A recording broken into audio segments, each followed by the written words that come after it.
consumers have been really pushed through a self-service journey. They have to click on something, they have to find out about something, they have to think whether or not that's good for them. Is it the right size? Do they have the thing that I want? And if they buy, most people don't buy. 97.5% of people bounce out of that journey because they just don't know. And for those folks who do purchase, 40 to 50% return rates. They're buying 3 of the same thing in 3 different sizes, keeping 1, returning 2.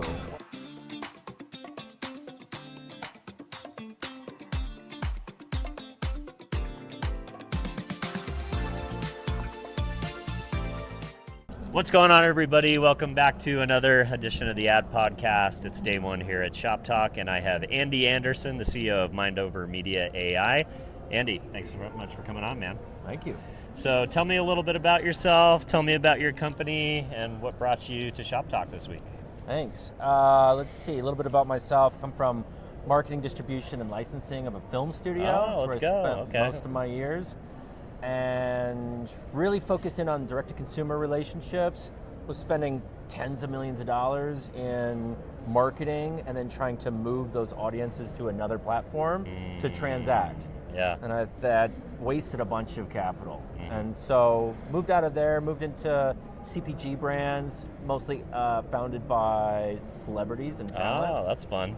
And what they saw was there's like these huge online audiences, 50, 75, 100 million followers, great reach, but again, moving those people from where the people want to spend time on social to somewhere else to transact. Yeah. You know, and they always thought that like, hey, this big celebrity is going to get some really great conversion to purchase rates. Depending on if they have an engagement and they kind of function as it, like Kim Kardashian can do it, Taylor Swift can do it, but you know, some old, rock star that hasn't been talking to his audience like an influencer, he might have a lot of fans, but might not have that same, engagement relationship in social with his fans. Certainly. Yeah. And also great for reach, great for like brand equity and recognition, doesn't always give a bump in the conversion to purchase rates.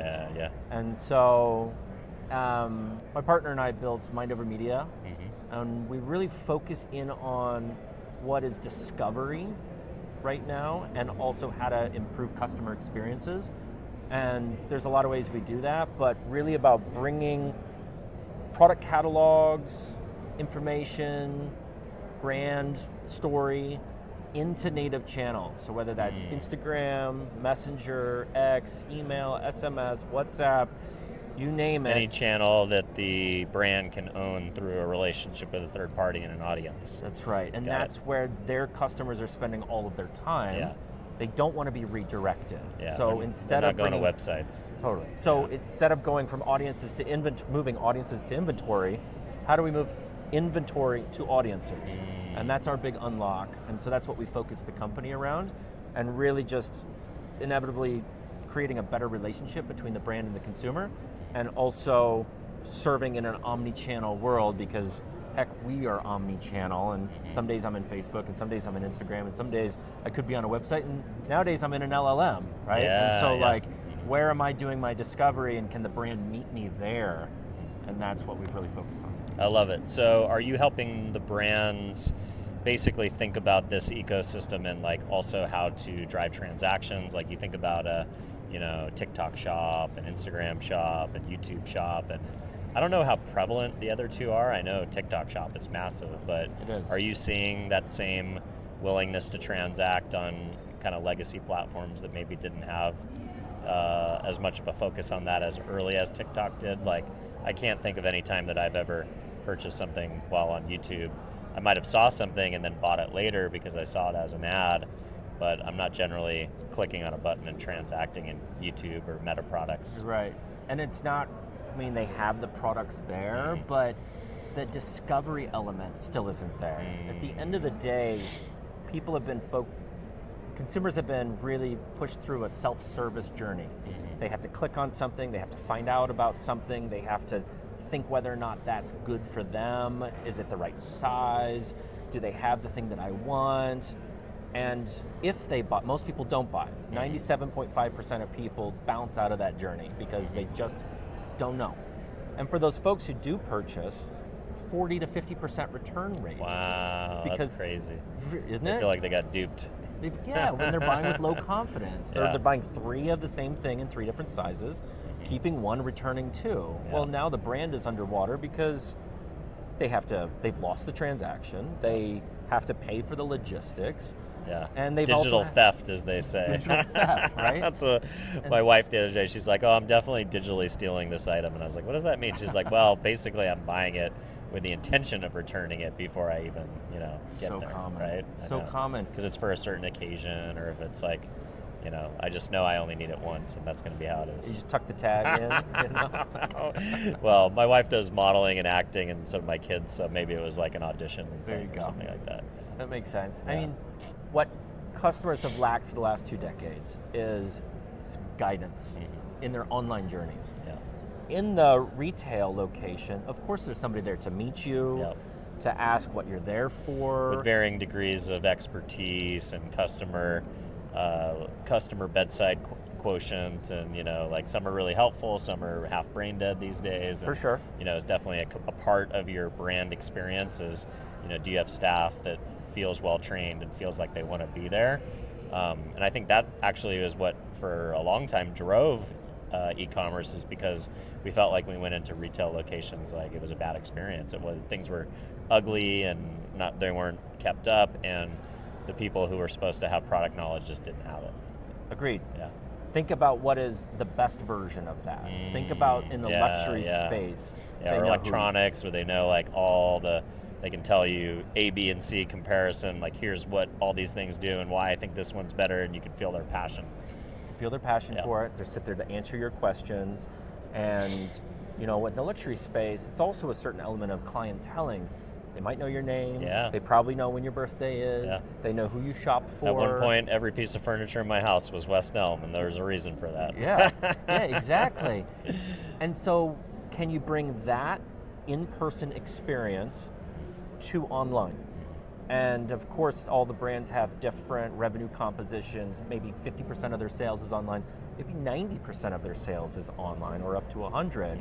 Can you bring that in-person quality, kind of your best sales associate experience online and generate not just revenue and engagement and repeat customers and LTV, but like, are you providing a really great experience? And does the consumer feel heard? And when you visit that channel again, is it saying, hey, I remember we had that conversation about you buying something for your new baby boy.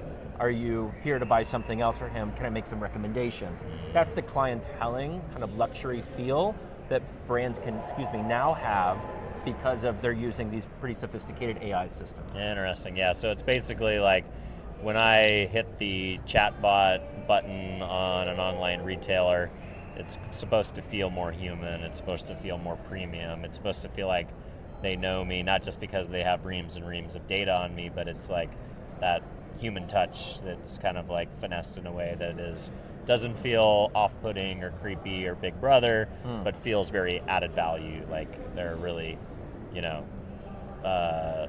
hear these, I see people posting all the time conversations that they're having with chatbots, and it's like, to some degree, sometimes it creeps me out a little bit. I was like, bro, you need to get a girlfriend or something. But and others, it's like, wow, these are very fascinating, like in-depth conversations about philosophy and like other things that are like spirituality and stuff like that. And that's very heady. But when you take it down to a retail experience, like, man, I was calling Alaska Airlines from South by Southwest trying to change my ticket 3 different times. I was on hold for 2 hours, and an hour and a half. Like, I would have gladly, give me a chatbot, please. It's like, why not, right? And that's been our experience to date, is like, there's that little thing in the corner, and we click on it. If we click on it, we think, it's probably not going to hear me. Yep. It's probably not going to be able to deliver me value. It's going to send me to some FAQs that I could have read by just Googling. And now I've wasted time. Right, of course. And so one is, as you mentioned, bring the emotional intelligence into artificial intelligence. Make sure that people feel heard, deliver value quickly, build trust, and then just be a concierge for that customer journey. And today it's flights, but maybe the next time it's booking something for your family, and maybe it can come in with recommendations. It's a digital and promos, travel agent. those types of things. So we're working with primarily direct-to-consumer retail brands, a lot of foundations, interestingly. Interesting, yeah. Kind of like donor nurturing, yeah. Donor nurturing, but also because they're all in and around community building. And while there's a relationship with the brand that is inevitably leading towards a transaction, in those foundations, the relationship is there for relationship's sake. And what they want to do is have an ongoing conversation with their community and be able to learn what is their experiences, and then provide back to the larger community about what are people experiencing in there. And drive towards, they have their own goals, of course.